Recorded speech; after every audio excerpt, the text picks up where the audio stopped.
Hello everyone, नमस्ते। प्रार्थना करते हैं आप सारे अच्छे होंगे। मेरा नाम है Dheeraj and welcome to our channel facts untouched. आज का हमारा जो टॉपिक है वो कश्मीर को लेके है। कश्मीर को लेके बहुत सारे इश्यूज हैं, बहुत सारे डाउट्स हैं। करेक्ट, हम ऑलवेज देखते हैं कश्मीर हमेशा न्यूज़ में रहता है। There are loads of things politically happening in our country, और बाकी कंट्रीज का भी इसमें काफ़ी इन्फ्लुएंस होता है। आज की पूरी वीडियो में हम लोग कश्मीर का सिर्फ करंट सिनेरियो नहीं देखेंगे, हम ये देखेंगे कि इसका पास्ट क्या रह चुका है और कैसे इसका जो करंट सिनेरियो है वो पास्ट से इन्फ्लुएंस है कम्प्लीटली। हमने ये पूरे टॉपिक को 4 पर्टिकुलर चैप्टर्स में डिवाइड किया है। तो ये हैं वो 4 चैप्टर जिन पे हम चर्चा करेंगे और डिटेल में सारी चीज़ों का एनालिसिस करेंगे विद फैक्ट्स। आशा करता हूँ आपको पसंद आएगा। Let's go. एक बात आपको मालूम? प्रशांत, तुझे नहीं मालूम तो सुन ले। इंडिया में जितने भी हिल स्टेशन हैं, सब के सब अंग्रेजों ने डिस्कवर किए थे। एक कश्मीरी है जिसे मुगलों ने डिस्कवर किया था। अच्छा, हाँ, याद रखना। मुगलों का तो जवाब ही नहीं। उनका म्यूजिक देखिए, पेंटिंग देखिए, आर्किटेक्चर देखिए। तो दोस्तों, कश्मीर का एक बहुत ही गौरवशाली इतिहास रहा है भारत के साथ।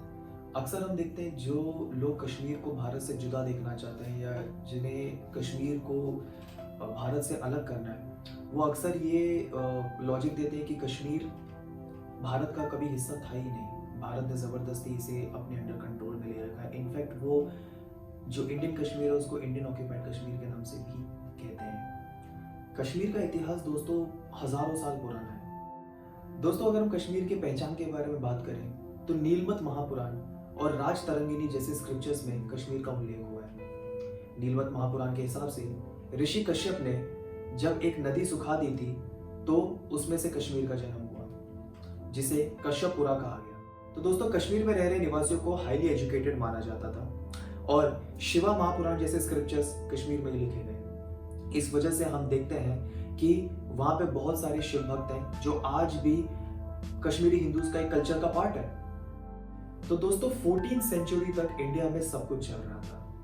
बौद्ध धर्म, सनातन धर्म और अन्य धर्म मानने वाले लोग बहुत ही शांतिपूर्वक रह रहे थे। तो दोस्तों, हिंदुस्तान के कई राजाओं ने कश्मीर में अपना योगदान दिया, जैसे कि राजा अशोका, राजा आदित्य।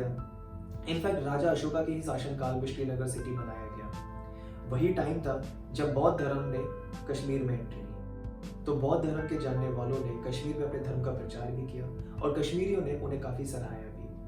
वही प्रचारकों ने चाइना, तिब्बत और अन्य देशों में जाके अपने धर्म का फिर प्रचार किया। इनफैक्ट 540 एडी में उज्जैन एम्पायर के कंट्रोल में कश्मीर ही इंडिया की कैपिटल हुआ करती थी। उसके बाद आई काराकोटा डायनेस्टी, जिसके रूलर थे राजा आदित्य। राजा आदित्य, जिन्हें अलेक्जेंडर ऑफ इंडिया के नाम से भी जाना जाता था, और उन्होंने ही इस भव्य मार्तंड सूर्य मंदिर की स्थापना करवाई। दोस्तों, कश्मीर काफी उन्नति और प्रगति के रास्ते में चल रहा था। कश्मीर में सुख, शांति और समृद्धि थी। 14वीं सेंचुरी तक ऐसा ही चलता रहा, लेकिन फिर एंट्री होती है इस्लाम की।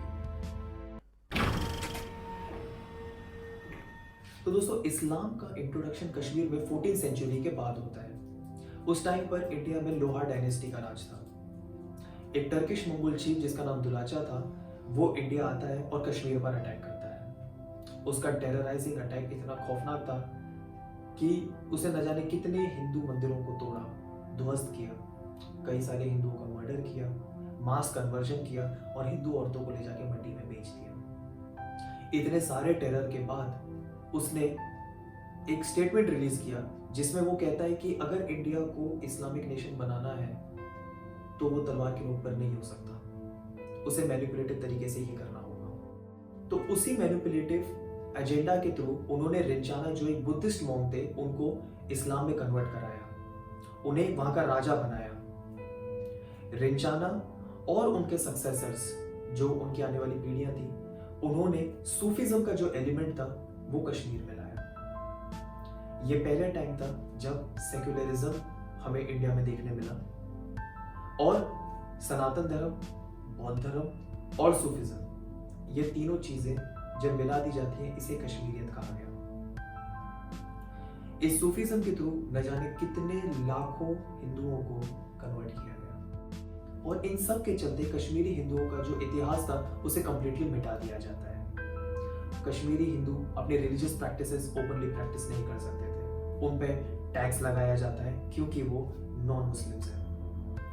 उन्हें संस्कृत बोलने की कोई आज़ादी नहीं, उन्हें अपनी रिलीजियस प्रैक्टिसेस कोई प्रैक्टिस करने की कोई आज़ादी नहीं। उनके कल्चर, उनकी संस्कृति को कंप्लीटली हटा दिया जाता है।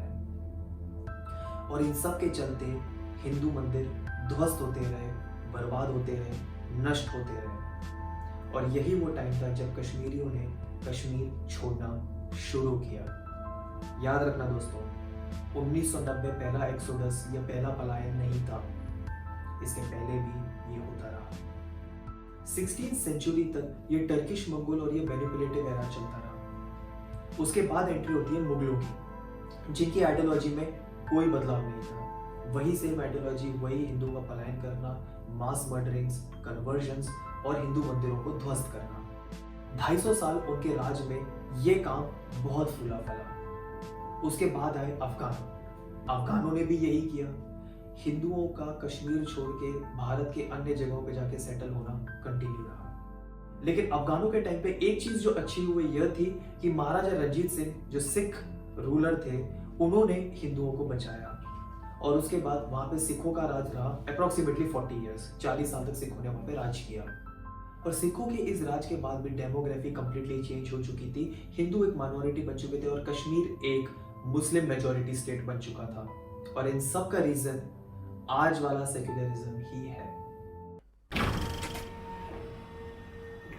तो दोस्तों, ब्रिटिशर्स के इंडिया छोड़ने के बाद जब इंडिया आजाद हुआ तो मोहम्मद अली जिन्ना और मोहम्मद इकबाल ने टू नेशन थियरी का प्रस्ताव रखा।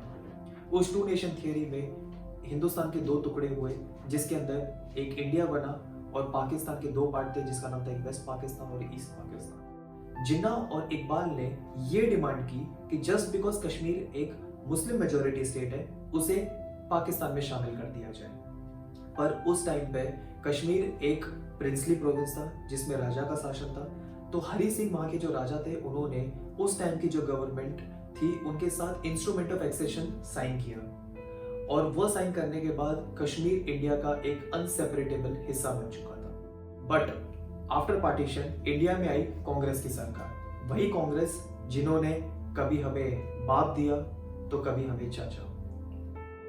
तो हमारे selected prime minister Jawaharlal Nehru ने कश्मीर की कमान शेख अब्दुल्ला को दी थी। वही शेख अब्दुल्ला जिसे भारत प्रेम बिल्कुल नहीं था। उसे भारत से इस कदर और हिंदुओं से इस कदर नफरत थी कि वे हिंदुओं को ओपन स्पीचेस में मुखबिर और काफिरों के नाम से बुलाया करते थे। मुखबिर मतलब जो इंडियन एजेंट है, और काफिर आप सब जानते हैं। शेख अब्दुल्ला ने भारत सरकार से ऐसी मांगे की जो कश्मीर के लिए बहुत खतरनाक साबित होने वाला था, जैसे कि 370A, 35A। और कोई भी हिंदू अगर पाकिस्तान से कश्मीर में शरण लेने आता है तो उसे नागरिकता नहीं मिलेगी। 370 और 35 के तहत कश्मीर को इस किस्म की आजादी मिली कि वहां पे इंडिया का कोई भी कानून इंप्लीमेंट नहीं हो सकता। उन्हें इस भी चीज की आजादी मिली कि कश्मीर वाले खुद का फ्लैग बना सकते हैं। इंडियन नेशनल फ्लैग वहां पे इंप्लीमेंट नहीं हो सकता। वहां पे कोई भी इंडियन इन्वेस्ट नहीं कर सकता। वहां से इनकम का एक ढेला नहीं आता, बट हमारा सारा टैक्स का पैसा वहां पे सब्सिडी के रूप में जाता है। फिर भी यह हाल है। सोचो, यही है जिन्ना वाली आजादी का मॉडल। वही जिन्ना वाली आजादी जो कश्मीर में नहीं, दिल्ली में जेएनयू के स्टूडेंट्स मांगते हैं ओपनली।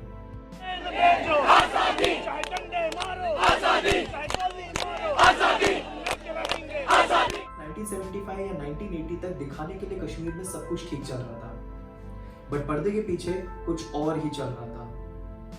तब तक कश्मीरी हिंदुओं के खिलाफ जहर घोला जा चुका था। और वो टाइम के बाद कश्मीरी हिंदुओं ने जो देखा, मैं और आप उसके बारे में बात भी करें तो रूह कांप जाती है। तो दोस्तों, जैसे आपने सुना, कश्मीर में हिंदुओं पे आतंक खत्म होने का नाम नहीं ले रहा था। 1980s तक JKLF और जमात-ए इस्लामी प्रॉपरली कश्मीर में प्लेस हो चुके थे, जिन्हें पाकिस्तान ऑक्यूपाइड कश्मीर से कंट्रोल किया जाने लगा। तब तक 25,000 तक जगहों के नाम बदले जा चुके थे, जिसकी वजह से 5 लाख से भी ज्यादा हिंदुओं ने वहां से पलायन करने का प्लान किया। मिड 1980s में फारूक अब्दुल्ला चीफ मिनिस्टर थे जम्मू एंड कश्मीर के। वो जाने जाते थे अपने प्रोवोकेटिव भाषणों के लिए, जिनमें वो हिंदुओं के खिलाफ खूब जहर उगलते थे। मुसलमानों में हिंदुओं के खिलाफ एक आक्रोश पैदा हो चुका था, जिसकी वजह से कई सारे नारे लगे, जैसे कि मुखबिरों कश्मीर छोड़ो, हिंदुओं कश्मीर छोड़ो, काफिरों कश्मीर छोड़ो, कश्मीर बनेगा पाकिस्तान। ये तब से शुरू हुआ। तो दोस्तों, कश्मीर इशू को अगर हम डीपली एनालाइज करें तो वो सिर्फ एक नेशनल इशू बन के नहीं रह गया था। बहुत सारे इंटरनेशनल इवेंट्स ने उसे इन्फ्लुएंस किया। जैसे अफगानिस्तान में सोवियत यूनियन के अगेंस्ट में जिहाद, वो अपने पीक पे था, और इस्लामिक रेवोल्यूशन हो चुका था ईरान में। So all these events also made a big influence on Kashmir issue. Pakistan was getting a good funding. Pakistan को बहुत फंडिंग मिल रही थी, जिससे वो इंडियन कश्मीरी आदमियों को हायर कर सके, भर्ती कर सके हिंदुओं के खिलाफ। और उनका पाकिस्तान का जो एजेंडा था कि उन्हें पाकिस्तान को भारत से अलग करना है, उस एजेंडा के लिए भी वो उन्हें तैयार कर रहे थे। बिट्टा कराटे खुद अपने इंटरव्यू में कहते हैं कि उन्हें ट्रेनिंग पाकिस्तान ऑक्यूपाइड कश्मीर से मिली, और सिर्फ उन्हें नहीं, उनके कई सारे साथियों को भी। कौन देता था हुक्म? इशफाक मजीद वानी। कश्मीर लिबरेशन फ्रंट का एरिया कमांडर इशफाक मजीद वानी बिट्टा कराटे को 32 दिन की ट्रेनिंग के लिए सरहद के पार ले गया। इन सारे सिचुएशंस के बीच में जम्मू एंड कश्मीर के गवर्नर मिस्टर जगमोहन, उन्होंने इस सिचुएशन को कंट्रोल करने की कोशिश भी करी। उन्होंने फारूक अब्दुल्ला को सीएम की कुर्सी से हटाया और अपने भाई जीएम शाह को सीएम बनाया जम्मू एंड कश्मीर का। बट राजीव गांधी की सरकार थी। राजीव गांधी ने फारूक अब्दुल्ला को फिर से सीएम की कुर्सी पर बिठाया, क्योंकि 1987 में इलेक्शन होने वाले थे और इलेक्शन में स्कैम करना था। जगमोहन के जो भाई थे जीएम शाह, उनके अंडर ये स्कैम नहीं पॉसिबल होता, इसलिए उन्होंने फारूक अब्दुल्ला को फिर से सीएम बनाया। एंड हुआ भी यही। 1987 का जो स्कैम इलेक्शन था, उसमें फारूक अब्दुल्ला फिर से सीएम नियुक्त होते हैं। और फारूक अब्दुल्ला के फिर से चीफ मिनिस्टर बनने के बाद कश्मीरी हिंदुओं का भविष्य गहरे अंधकार में आ जाता है। उनके साथ भविष्य में क्या होने वाला था, उन्हें कोई अंदाजा भी नहीं था। एक ऐसा सच, एक ऐसा दौर, एक ऐसा पीरियड जिसे सुन के हर बार डर लगता है, हर बार आंखें नम हो जाती हैं, हर बार रूहें कांप जाती हैं, और हम ये सोचने पर और सवाल करने पर मजबूर हो जाते हैं कि क्या हम अपने ही देश में और अपने ही लोगों के साथ सुरक्षित हैं। कश्मीरी हिंदुओं पे आतंक इस कदर बरसने लगा कि अगर इंडिया पाकिस्तान मैच में पाकिस्तान इंडिया को हरा भी देते थे, तो भी उसका इफेक्ट कश्मीरी हिंदुओं पे आता था। उन्हें ओपनली टॉर्चर किया जाता था, हैरेस किया जाता था, मेंटली प्रेशराइज किया जाता था। ये सारे प्रेशर, ये सारे टॉर्चर और इतना टेरराइजिंग एक्ट देखने के बाद कश्मीरी हिंदू सरकार की तरफ मदद वाली नजरों से देखने लगे। उन्हें लगता था कि सरकार हमारी सुरक्षा पे जरूर कुछ स्टेप्स लेगी। बट उस टाइम पे इंडिया पॉलिटिकल क्राइसिस और इकोनॉमिकल क्राइसिस से भी गुजर रहा था।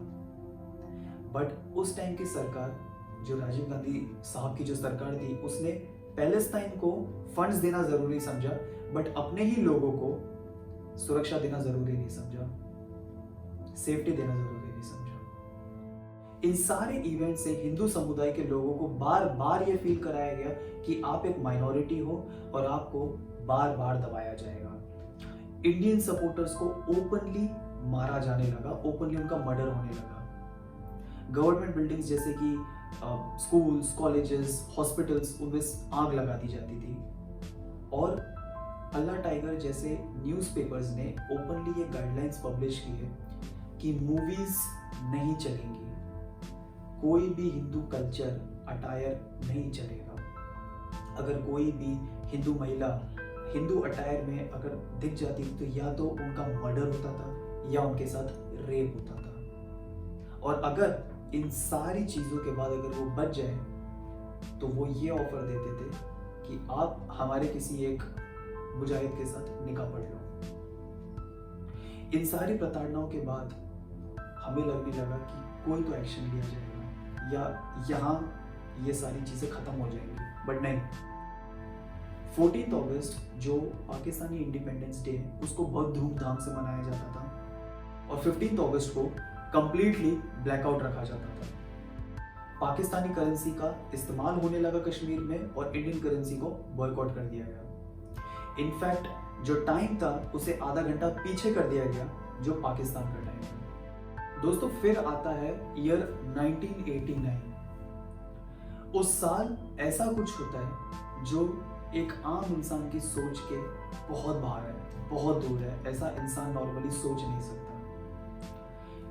कश्मीरी हिंदुओं के जो लीडर थे पंडित टीकालाल टापलू, उन्हें ओपनली मार दिया जाता है। और तो और पंडित नीलकंठ गंजू, उन्हें इस वजह से मार दिया जाता है क्योंकि वो एक जज हैं और उन्होंने एक टेररिस्ट को सजाए मौत दी थी एक टेररिस्ट एक्टिविटी के लिए। इस पूरे केस में वो इकलौते हिंदू थे, इसलिए उन्हें मार दिया जाता है। सरला भट्ट जो एक नर्स हैं, उन्हें उनके साथ गैंग रेप किया जाता है, उन्हें प्रताड़ित किया जाता है और उन्हें भी मौत के घाट उतार दिया जाता है। और गिरिजा टीकू का केस हमने सुना भी है, देखा भी है। कश्मीर फाइल्स जो मूवी आई थी कि उनके साथ गैंग रेप होता है और उन्हें कारपेंटर की जो मशीन होती है, जो आरी होती है, उसे काट दिया जाता है। ये कुछ इवेंट्स हैं जो हमें पता है, इससे कहीं ज्यादा हुआ है। स्मृति रैना जो एक कश्मीरी हिंदू एक्टिविस्ट हैं, वो ये कहते हैं कि वैली में जितनी भी हिंदू औरतें रहती थी वो अगर किसी रेप के अगेंस्ट रेजिस्ट करते थे, रोकते थे, तो उनके ब्रेस्ट को चॉप कर दिया जाता था, काट दिया जाता था। उनके पिता से उसकी बेटी का रेप करवाया जाने लगा, एक बेटे से अपनी माँ के साथ रेप करवाया जाने लगा। और ये सब करवाने के बाद गाय का मांस उनके मुंह के अंदर ठूसा जाता था और कहते थे कि अब रेप करो। और जब उनकी लाशें बिछी हुई रहती थी तो ये शांति दूत, ये डरे हुए लोग जिन्होंने डर के मारे बंदूकें और पत्थर उठाए, वो उनके सामने नाचते थे। क्या डर है? मस्जिदों से ओपनली ये अनाउंसमेंट होता था कि ये औरत का आज रेप होगा, या फिर उनके घरों के बाहर एक लिस्ट लगा दी जाती थी कि आज इन्हें मारा जाएगा, इनका मर्डर होगा या इनका रेप होगा। ओपनली ये डिस्कशन हुआ जाता था कि ये औरत मेरी और ये औरत आपकी। फिर आती है एक ऐसी डेट 4 नवंबर 1990 जिसने सारे हिंदुओं को हिला के रख दिया। ओपनली मस्जिदों से आवाज आने लगी कि कश्मीर बनेगा पाकिस्तान हिंदू औरतों के साथ और हिंदू मर्दों के बगैर। हिंदू समुदाय के लोग अपने बच्चों को इस चीज की ट्रेनिंग देने लगे कि अगर कोई घर में आ गया तो आपको कैसे अपनी जान लेनी है। औरतें अपनी बच्चियों को ये शिक्षा देने लग गई कि ये घर के बगल में जो नालियां हैं, गटर हैं, इनमें कैसे छुपना है, जिससे कि उन शांति दूतों से बचाया जा सके। दोस्तों 19 जनवरी 1990 को फारूक अब्दुल्ला अपने सीएम पोस्ट से इस्तीफा दे देते हैं। उस रात जो होना था वो तो हुआ, सारा का सारा जम्मू एंड कश्मीर इन हैवानों के भरोसे छोड़ दिया गया। 5 लाख या उससे भी ज्यादा लोग कश्मीर छोड़ने पर मजबूर हो जाते हैं। United Nations, human rights, left wing, right wing, government, liberals, seculars, activist, ये सब ना उस टाइम पे कुछ सुन पा रहे थे, ना देख पा रहे थे, ना कुछ सोच पा रहे थे। दोस्तों मैं आपसे पूछता हूँ, आज भी गवर्नमेंट है, तब भी गवर्नमेंट थी। ये सारी बॉडीज आज भी हैं, ये बॉडीज तब भी थी। आने वाले सिचुएशन में क्या आपको लगता है आपके साथ वैसा नहीं हो सकता? इस चीज की गारंटी कौन देगा? कोई नहीं। हमें और आपको ही जागना होगा। इस वीडियो से मेरा यह मकसद नहीं है कि मैं किसी धर्म विशेष या किसी मजहब के बारे में बोलूं। हिंदुओं से ज्यादा जागने की जरूरत मुसलमानों को है।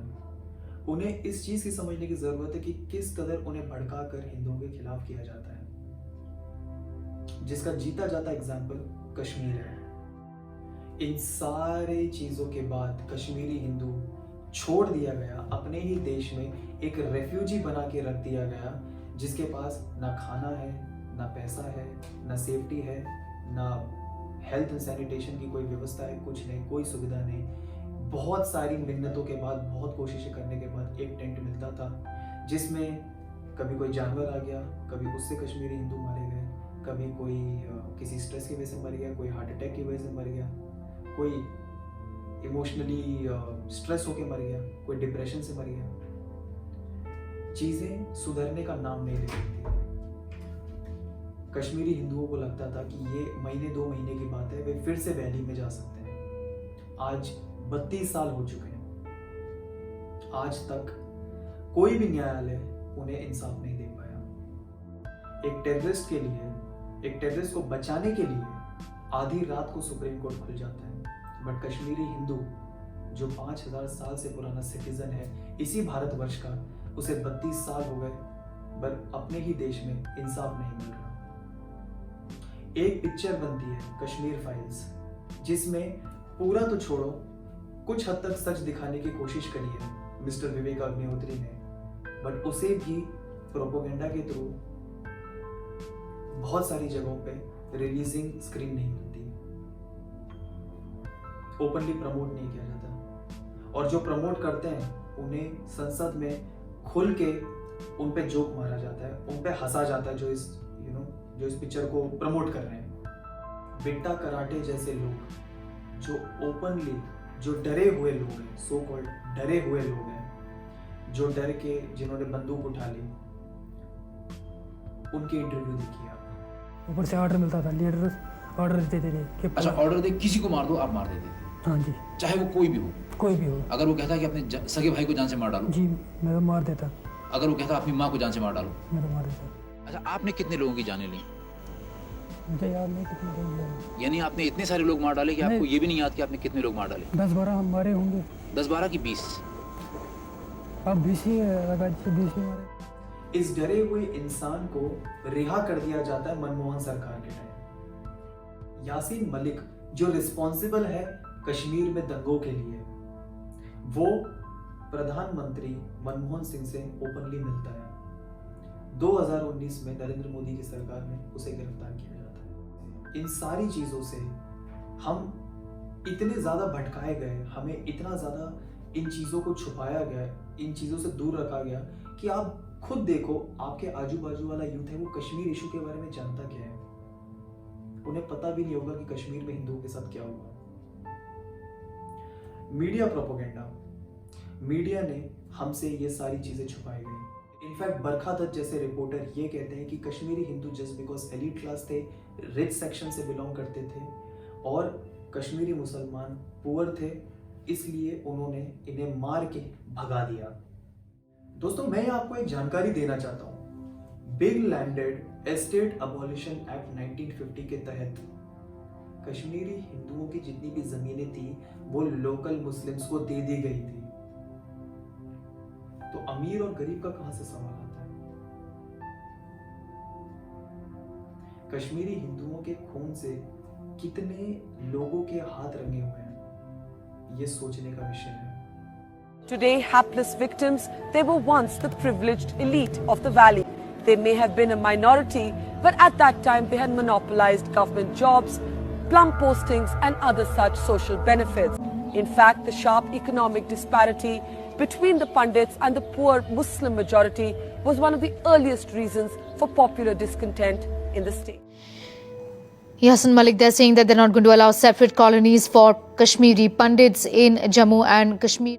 तो जैसा अभी आपने सुना, इन सारे प्रोपोगेंडा से, सारी चीजों से हमें भटकाया गया, हमें अनजान रखा गया। कश्मीर में वे कहते हैं कि हमें चाहिए आज़ादी। आज़ादी का मतलब क्या? ला इलाहा इल्लल्लाह, जिन्ना वाली आज़ादी। किस चीज की आज़ादी मांग रहे हैं हम? ओपनली मर्डर करने की, रेप करने की? किस चीज की आजादी है? जनता जानना चाहती है। तो दोस्तों, सिर्फ इतना ही नहीं, कश्मीरी हिंदुओं को आज भी ढूंढ ढूंढ कर इसलिए मारा जाता है कश्मीर में क्योंकि वो हिंदू है। हिंदू होना कश्मीर में क्या इतना बड़ा चिंता का विषय है? तो दोस्तों, जाते जाते मैं बस आपसे एक सवाल पूछना चाहूंगा। जो ये कहते हैं कि हम डरे हुए हैं और डर के मारे हमने पत्थर उठाए, बंदूकें उठाई। कश्मीरी हिंदू 700 साल से ज्यादा का पीड़ित है। उन्हें कई बार कुचला गया, कई बार दबाया गया, आज भी दबाया और कुचला जा रहा है। पर उन्होंने ना कभी डर के मारे पत्थर उठाए, ना बंदूकें उठाई। आज भी वे अपने इंसाफ के लिए भीख मांग रहे हैं अपने ही देश में। ये कहां से कहां तक सच है, ये सोचने का विषय है, समझने का विषय है आपके और मेरे लिए। तो दोस्तों, इस चीज को समझें, जाने एंड वेक अप, जाग जाओ। क्योंकि हेल्प करने के लिए अगर आप ये सोचो कि पीएम साहब हेल्प कर देंगे, सीएम साहब हेल्प कर देंगे, यूनाइटेड नेशन हेल्प करेगा, ह्यूमन राइट्स वाले हेल्प करेंगे, आप एक बहुत ही बड़ी इल्यूजन में रह रहे हो अगर आप ऐसा सोचते हो तो दोस्तों, आशा करता हूँ कि ये वीडियो आपको अच्छी लगी होगी, इंफॉर्मेटिव लगी होगी। इस वीडियो को ज़्यादा से ज़्यादा लाइक करें, जितना हो सके उतना शेयर करें, चैनल को सब्सक्राइब करें। हम लाते रहेंगे video on facts untouched. Thank you. जय हिंद, जय भारत।